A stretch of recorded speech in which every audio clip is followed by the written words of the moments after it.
Good morning, मैं शिवाशी सुमन। आप देख रहे हैं पीसीएस एकेडमी पटना। आज हम लोग प्रतियोगिता दर्पण देखेंगे, जून महीना का देखेंगे और अंतर्राष्ट्रीय घटनाक्रम देखेंगे। राष्ट्रीय घटनाक्रम का वीडियो बन चुका है, आप जाकर उसको देख सकते हैं। चलिए तो शुरू करते वीडियो को। देखिए, अंतर्राष्ट्रीय घटनाक्रम पहला क्या दिया गया टॉपिक, ये बॉक्स हम लोग पढ़ रहे हैं। अमेरिकी वीटो के चलते फलस्तीन को संयुक्त राष्ट्र संघ की सदस्यता का प्रस्ताव खारिज। संयुक्त राष्ट्र संघ में कुल 193 सदस्य हैं, हम लोग को पता है, और इसका स्थापना 1945 में हुआ था और न्यूयॉर्क में इसका मुख्यालय है। ये तो क्लियर है। फलस्तीन भी चाहता है कि वो भी संयुक्त राष्ट्र संघ का सदस्य बन जाए और इसके लिए वो प्रयास करता रहता है, लेकिन अभी तक संयुक्त राष्ट्र संघ का सदस्य फलस्तीन नहीं बन पाया है। इसका कारण है, इसका कारण यह है कि कुछ यूरोपियन देश हैं जो फलस्तीन को संयुक्त राष्ट्र संघ का सदस्य बनने नहीं देना चाहते। इस बार फिर से अल्जीरिया के द्वारा प्रस्ताव लाया गया कि फलस्तीन को संयुक्त राष्ट्र संघ का सदस्य बना दिया जाए, लेकिन अमेरिका, यूएस और स्विट्जरलैंड के चलते फलस्तीन सदस्य नहीं बन पाया। यानी कि जैसा कि पता है कि सुरक्षा परिषद में 15 सदस्य हैं, 15 सदस्य में से 5 अस्थायी है और 10 अस्थायी। तो 5 अस्थायी में से वीटो दे दिया अमेरिका और यूएस और स्विट्जरलैंड भाग ही नहीं लिया। बाकी 12 मत जो था वो सपोर्ट में पड़ा। इसको इस तरह से देख सकते हैं, जैसे यूनाइटेड नेशन है, इसमें से टोटल 12 मत पक्ष में पड़ा किसका, कि फलस्तीन को सदस्य बना दिया जाए। दो लोग एब्सेंट हो गए, अनुपस्थित हो गए। कौन? यूएस और स्विट्जरलैंड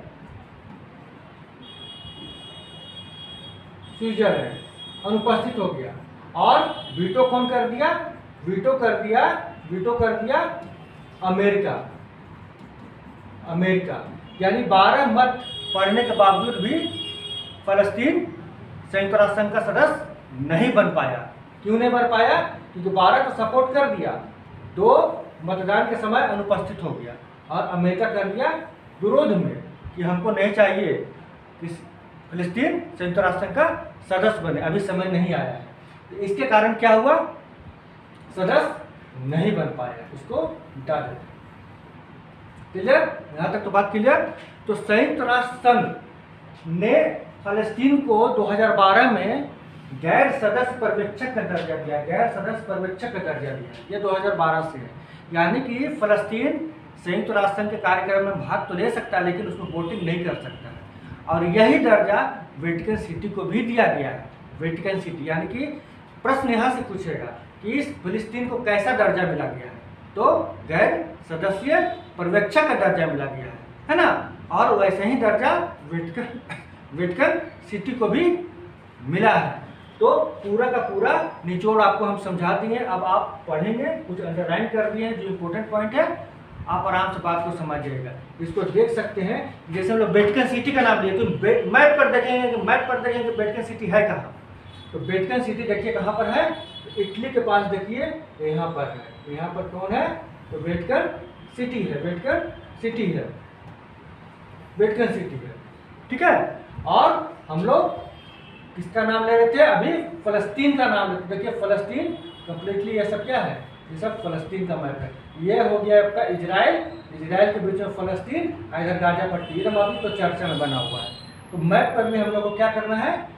देखते चलना है। मैप पर भी हम लोग को देखते चलना है, जिसका नाम हम लोग पढ़ रहे हैं वो आखिर कहाँ पर है, स्थापित है। ठीक है ना।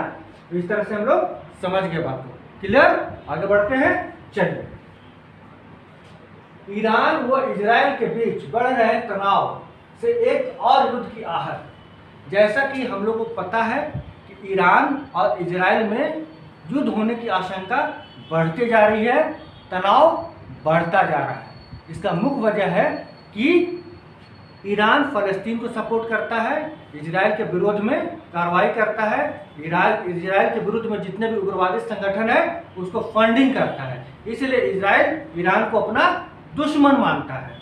अभी हाल ही में यानी कि 1 अप्रैल को ईरान ने सीरिया का एक वाणिज्यिक दूतावास पर हमला कर दिया। उस वाणिज्यिक दूतावास में ईरान के कुछ सैन्य कमांडर थे। इनपुट मिल गया था मोसाद को, इजराइल का जो खुफिया एजेंसी मोसाद है उसको इनपुट मिल गया था कि उस दूतावास में, सीरिया में स्थित दूतावास में ईरान के कुछ सैन्य कमांडर हैं और वो कार्रवाई कर दिया। कार्रवाई में यानी कि मिसाइल चलवाया है ना, ड्रोन से अटैक करवाया। इससे क्या हुआ कि सैन्य कमांडर ईरान के मारे गए। उसके बाद दोनों देशों में तनाव बढ़ गया।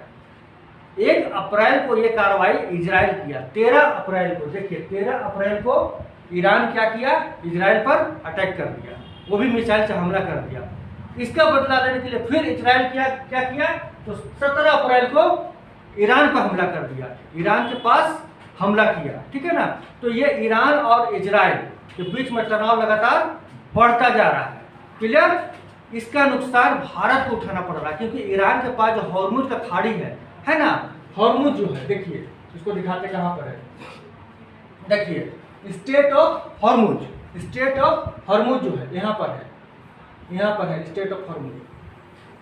वहाँ पर क्या हुआ कि इजराइल का एक झंडा लगा हुआ कार्गो जा रहा था, कार्गो मतलब पानी का जहाज जा रहा था, है ना, उसको ईरान पकड़ लिया क्योंकि तो इजराइल से तो दुश्मनी चल रहा, उसको इजराइल पकड़ लिया।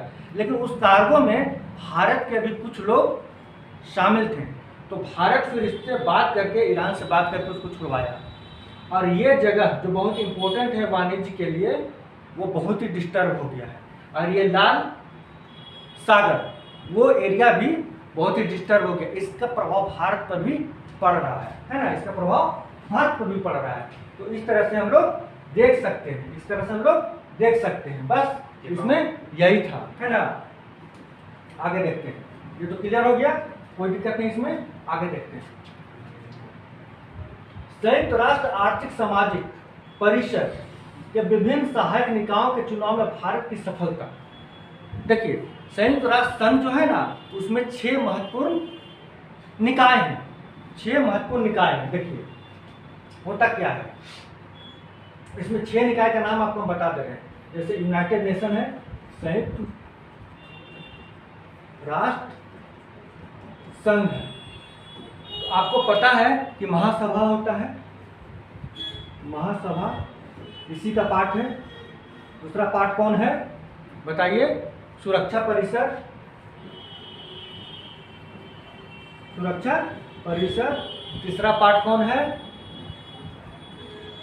न्यायालय, अंतर्राष्ट्रीय न्यायालय जिसको कहते हैं, अंतर्राष्ट्रीय न्यायालय, आपको सब पता है। चौथा क्या है, सचिवालय, सेक्रेटरी। फिर अंतर्राष्ट्रीय न्यास, है ना। और एक कौन है, बस यही संयुक्त राष्ट्र का आर्थिक सामाजिक परिषद, है ना, जिसको शॉर्ट फॉर्म में क्या कहते हैं, ECO, SOC, यही जिसको हिंदी में कहते हैं संयुक्त राष्ट्र आर्थिक सामाजिक परिषद। ये 6 हुआ ना, 1 2 3 4 5 6 हुआ। जो 6 है, तो एक छठा में देखिए, छठा को भी सपोर्ट, देखिए ये 6 का सपोर्ट से संयुक्त राष्ट्र संघ चलता है, संयुक्त राष्ट्र संघ ये 6 का सपोर्ट से चलता है, ठीक है ना। ये जो छठा है, छठा में भी 17 उप निकाय बटा हुआ, 17 यानी 17 के सपोर्ट से ये चलता है, ये चलता है। तो इसमें जो चुनाव हुआ है, इसमें भारत बहुमत लाया है, इसमें भारत का दबदबा रहा है, इस वाला संघ में भारत का दबदबा रहा है। तो बस यही कहना चाहता है, ठीक है ना। तो संयुक्त राष्ट्र आर्थिक सामाजिक परिषद यानी इसके बारे में बता रहा है कि 17 सहायक निकायों में रिक्त पदों को भरने के लिए चुनाव 9 अप्रैल 2024 को कराए गए चुनाव में भारत को भारी सफलता प्राप्त हुई। यानी कि इसका जो ECO SOC के अंदर में जितना भी संगठन काम कर रहा है उसका चुनाव करवाया गया, उसमें भारत को लगभग सभी में सफलता मिला है ना। यही कहना चाह रहा है। भारत को 2025 से 29 के लिए महिलाओं का स्थिति में आयोग, जैसे कि इसके अंदर में एक महिला आयोग है। दूसरा क्या भाई, तो दूसरा आयोग है कि बाल कोष, मान लीजिए बाल कोष है। इसी तरह से जितना है ना, सब में इसको सफलता मिला है भारत को। क्लियर, कोई दिक्कत नहीं। हम चाहते हैं कि इस मटेरियल को आपको समझाते सरल भाषा में, क्योंकि रीडिंग तो आप डाल ही लेंगे, लेकिन मटेरियल को हम समझा दें कि कहना क्या चाह रहा है। क्लियर, फिर से समझा दें। संयुक्त राष्ट्र संघ है, संयुक्त राष्ट्र संघ को चलाने के लिए इतने 6 प्रमुख संस्था इसके अंदर में काम करते हैं। इस संस्था को भी चलाने के लिए बहुत सारा संस्था मिले रहते हैं, उप संस्था जिसको कह सकते हैं। उसी में से एक EECOSOC है ना, इस संस्था है। इस संस्था के भी बहुत सारे उप संस्था होते हैं। उस उप संस्था जैसे कि महिला आयोग है, बाल कोष है, बहुत सारा संस्था है। उस संस्था में भारत को बहुमत मिला है जब इसका चुनाव हुआ। क्लियर, चलिए आगे बढ़ते हैं। देखिए, वर्ष 2023 अब तक का सर्वाधिक गर्म वर्ष रहा। विश्व मौसम विज्ञान संगठन की फाइनल रिपोर्ट देखिए, बता दें। ये आपका WMO यानी कि वर्ल्ड मेट्रोलॉजिकल ऑर्गेनाइजेशन है ना, विश्व मौसम विज्ञान संगठन का रिपोर्ट है, जिसमें से 2023 को सबसे गर्म वर्ष माना गया है। और गर्मी का जो तुलना है, उसको तुलना आधार वर्ष यानी कि आधार रेखा किसको माना गया, तो पूर्व औद्योगिक काल से माना गया, पूर्व औद्योगिक काल से माना गया। ठीक है ना। और इसमें बताया गया है कि 3 गैस है जो बहुत ज्यादा गर्मी को फैला रहा है। कौन कौन, तो देखिए यहाँ पर दिया गया है आपका 3 प्रमुख ग्रीन हाउस गैस है, carbon dioxide CO2, methane CH4 और नाइट्रस ऑक्साइड N2O। इनका ज्यादा योगदान है गर्मी फैलाने में, है ना।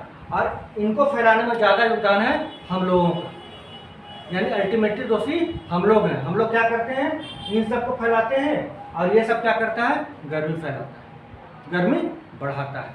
तो बस इसमें यही था। क्वेश्चन यहीं से पूछेगा कि WMO का जो रिपोर्ट है, वर्ल्ड मेट्रोलॉजिकल ऑर्गेनाइजेशन का जो रिपोर्ट के अनुसार 2023 को सबसे गर्म वर्ष माना गया है, आधार वर्ष, पूर्व औद्योगिक वर्ष को माना गया है। इसके लिए 3 ग्रीन हाउस गैस को माना गया है ज्यादा जिम्मेदार, कार्बन डाइऑक्साइड, मीथेन और नाइट्रस ऑक्साइड। ठीक है, आगे बढ़ते हैं। देखिए, भूख की स्थिति में बीच में भोजन की बर्बादी, UNDP की फूड वेस्ट इंडेक्स रिपोर्ट 2024।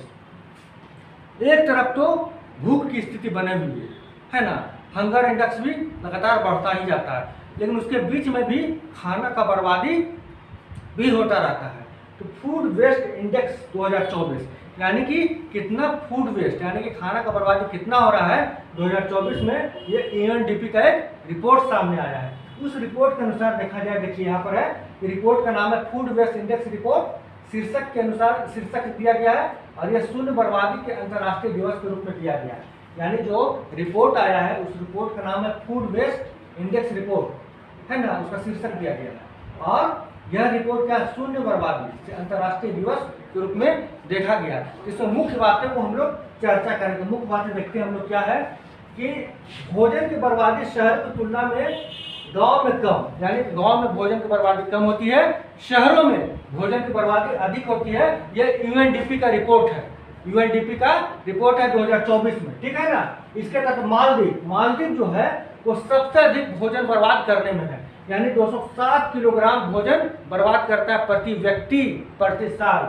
लेकिन अगर भारत का देखा जाए तो रिपोर्ट में भारत बोलता है कि 55 kg भोजन बर्बाद किया जाता है भारतीयों के द्वारा। यानी कि अगर एशिया में देखा जाए, एशिया का बात कर रहा है, तो मालदीव सबसे अधिक भोजन बर्बाद करने में है। भारत अपेक्षाकृत बहुत कम, लेकिन फिर भी 55 kg भी मायने रखता है, जहाँ पर इतना बड़ा जनसंख्या हो और भुखमरी से लोग ग्रसित हों। देखिए आगे क्या पॉइंट है इंपॉर्टेंट वाला, वो भी देख लेते हैं। खाने की बर्बादी के मामले में संयुक्त राष्ट्र पर्यावरण कार्यक्रम की वर्ष 2024 की फूड वेस्ट इंडेक्स रिपोर्ट की इस तरह की दूसरी रिपोर्ट है। ऐसी पहली रिपोर्ट 2021 में जारी हुई थी, जिसमें 2019 में भोजन की बर्बादी के आंकड़े प्रस्तुत किए गए थे। ठीक है, आगे देखते हैं। 2019 में प्रति व्यक्ति भोजन की बर्बादी 74 kg थी, 2019 का बात कर रहा है, 74 kg था प्रति व्यक्ति, जो बढ़कर 2022 में 79 यानी 79 kg हो गया है। इस अवधि में भारत में यह बर्बादी 50 kg की से बढ़कर 55 kg, यानी भारत में भी वृद्धि हुआ है। पहले 50 kg था, अब बढ़कर कितना हो गया, 55 kg हो गया, ठीक है ना। तो लेकिन ज़्यादा इंपॉर्टेंट ये वाला है, मालदीव नंबर 1 पर, भारत 55 kg में दे रहा है। बस इतना ही था, इसमें कुछ विशेष नहीं था, ठीक है। आगे देखते हैं, रूस के हैवी रॉकेट अंगारा A5 की सफल उड़ान। रूस ने अपना एक रॉकेट, जो हैवी रॉकेट है, उसका नाम है अंगारा A5 का परीक्षण किया है, सफल परीक्षण किया है। इससे क्या हो गया कि अब रूस भारी भारी उपग्रह को, सैटेलाइट को अंतरिक्ष में लॉन्च करने में सफल हो पाएगा, ठीक है। अंगारा परियोजना का शुरुआत 1991 में किया गया था, लेकिन अब जाकर यह सफल हुआ है। अंगारा, ये नाम जो है, अंगारा जो नाम दिया गया है, साइबेरिया की एक नदी के नाम पर रखा गया है। साइबेरिया की एक नदी है अंगारा, उसी के नाम पर अंगारा A5 का नाम रखा गया है, ठीक है ना। ये इसका वजन 773 टन है। और कितना का पेलोड, पेलोड मतलब अपने साथ कितना वजन को ले जाएगा, तो ये ले जाएगा 24.5 टन पेलोड को ले जाएगा। वो पेलोड कुछ भी हो सकता है, सैटेलाइट ही ले जाएगा, ठीक है ना। और अगर ये सफल अब हो गया है तो किसका जगह ले लेगा, तो अब इसका जगह ले लेगा किसका, तो प्रोटॉन M रॉकेट का स्थान ले लेगा। इसका काम मतलब भारी भारी सैटेलाइट को ले जाने का काम कौन करता था पहले, प्रोटॉन M रॉकेट करता था। लेकिन अब अंगारा चूंकि सफल हो गया है, तो अंगारा ये काम करेगा और ये प्रोटॉन M रॉकेट के स्थान पर अब आ जाएगा। अब यही भारी भारी सैटेलाइट को जाकर अंतरिक्ष में लॉन्च करेगा, क्लियर। बस उसमें यही था, कुछ विशेष नहीं है। आगे देखते हैं, रेगिस्तान में बसे दुबई में वर्षा का कहर, क्लाउड सीडिंग से प्रशासन का इनकार। देखिए रेगिस्तान, दुबई कहाँ बसा हुआ है, रेगिस्तान में बसा हुआ है, वहाँ बारिश न के बराबर होता है। अचानक 15 अप्रैल को बहुत ज़्यादा वर्षा हुआ, बहुत ज़्यादा, और ये वर्षा लगातार होता रहा। इससे पूरा दुबई डूब गया, उसके आसपास के इलाके भी डूब गए। अब लोगों का कहना है कि दुबई ने क्लाउड सीडिंग करवाया है। क्लाउड सीडिंग मतलब कृत्रिम वर्षा। जो शेख लोग होते हैं ना, कभी कभी उनको वर्षा देखने का सुर सवार होता है कि हम आज वर्षा देखेंगे, तो लोग क्लाउड सीडिंग करवा देते हैं, है ना। इस बार इतना ज़्यादा वर्षा हुआ कि लोग आरोप लगा रहे हैं कि बहुत ज़्यादा क्लाउड सीडिंग करवाए, जिसके कारण ये भोगना पड़ा है दुबई को। लेकिन दुबई इनकार कर रहा है कि नहीं, हम क्लाउड सीडिंग नहीं करवाएं। तो चलिए जानते हैं क्लाउड सीडिंग होता क्या है। देखिए क्लाउड सीडिंग होने की वजह से पहले क्या हुआ, दुबई का हाल देख लीजिए कि जहाँ पर पहले बारिश नहीं होता है, वहाँ पानी से क्या हो गया, पूरा एयरपोर्ट डूब गया। पूरा एयरपोर्ट क्या हुआ, डूब गया है ना। और चूंकि क्या है, दुबई आपका एक रेगिस्तान एरिया में बसा हुआ, पानी होता नहीं, तो जल निकास भी नहीं बनाया जाता वहाँ पर, और जो शहरीकरण होता तो नाली भी उस हिसाब से नहीं बनाया जाता है। इतना बारिश होने के बाद पूरा का पूरा दुबई ही डूब गया। तो क्लाउड सीडिंग क्या होता है, चलिए समझते हैं हम लोग। देखिए क्लाउड सीडिंग क्या है, ये ज़्यादा इंपॉर्टेंट है, समझते हैं हम लोग। क्लाउड सीडिंग एक ऐसी तकनीक है जिसमें silver iodide, potassium chloride, sodium chloride आदि पदार्थों से विमानों की मदद से बादल में छिड़का जाता है। इसके कण संपर्क में आते हैं तो बादल का भाप ठंडा होकर वर्षा की बूंदों में बदल जाता है और बारिश करवा देता है। इसके लिए कौन कौन सा केमिकल यूज किया जाता है क्लाउड सीडिंग के लिए, तो सिल्वर आयोडाइड का, पोटेशियम क्लोराइड का और सोडियम क्लोराइड करता है ना। तो क्लाउड सीडिंग कैसे कराया जाता है, चलिए इसको हम लोग फिगर में देखते हैं, है ना। इसको हम लोग डायग्राम और फिगर में देखते हैं क्लाउड सीडिंग आकर होता कैसे है, क्योंकि जो पढ़े उसको देखते भी चले, तब जाकर समझ में रहेगा, याद भी रहेगा। देखिए क्लाउड सीडिंग कैसे हो रहा है, ऊपर हेलीकॉप्टर उड़ रहा है या फिर विमान उड़ रहा है, इससे ये क्या कर रहा है, केमिकल का छिड़काव कर रहा है, केमिकल का ये छिड़काव कर रहा है। देखिए केमिकल का छिड़काव करते करते क्या होता है, जो बादल का जो भाप होता है वो ठंडा होने लगता है। ठंडा होकर क्या होता है कि बर्फ का बूंद या फिर पानी का बूंद में ये तब्दील हो जाता है, और फिर भारी होकर क्या होता है, वर्षा कराने लगता है, वर्षा कराने लगता है। क्लियर, बस यही क्लाउड सीडिंग, केमिकल का छिड़काव कर दिया था बादल के ऊपर में, उसके बाद वो ठंडा होकर पानी के बूंद बदलकर हैवी बारिश करवाता है, जिसके कारण ये दुर्दशा दुबई का हो गया। इसी को कहते हैं क्लाउड सीडिंग। देख लीजिए ऐसा ही होता है क्लाउड सीडिंग। और इसके लिए कौन सा केमिकल का यूज करते हैं तो सिल्वर आयोडाइड, पोटेशियम क्लोराइड और सोडियम क्लोराइड का। ये एग्जाम का दृष्टि से बहुत इंपॉर्टेंट है, हो सकता है परीक्षा में इस बार पूछ दे, क्योंकि दुबई में जो बारिश हुआ है, बाढ़ आया है, वो चर्चा का विषय रहा है।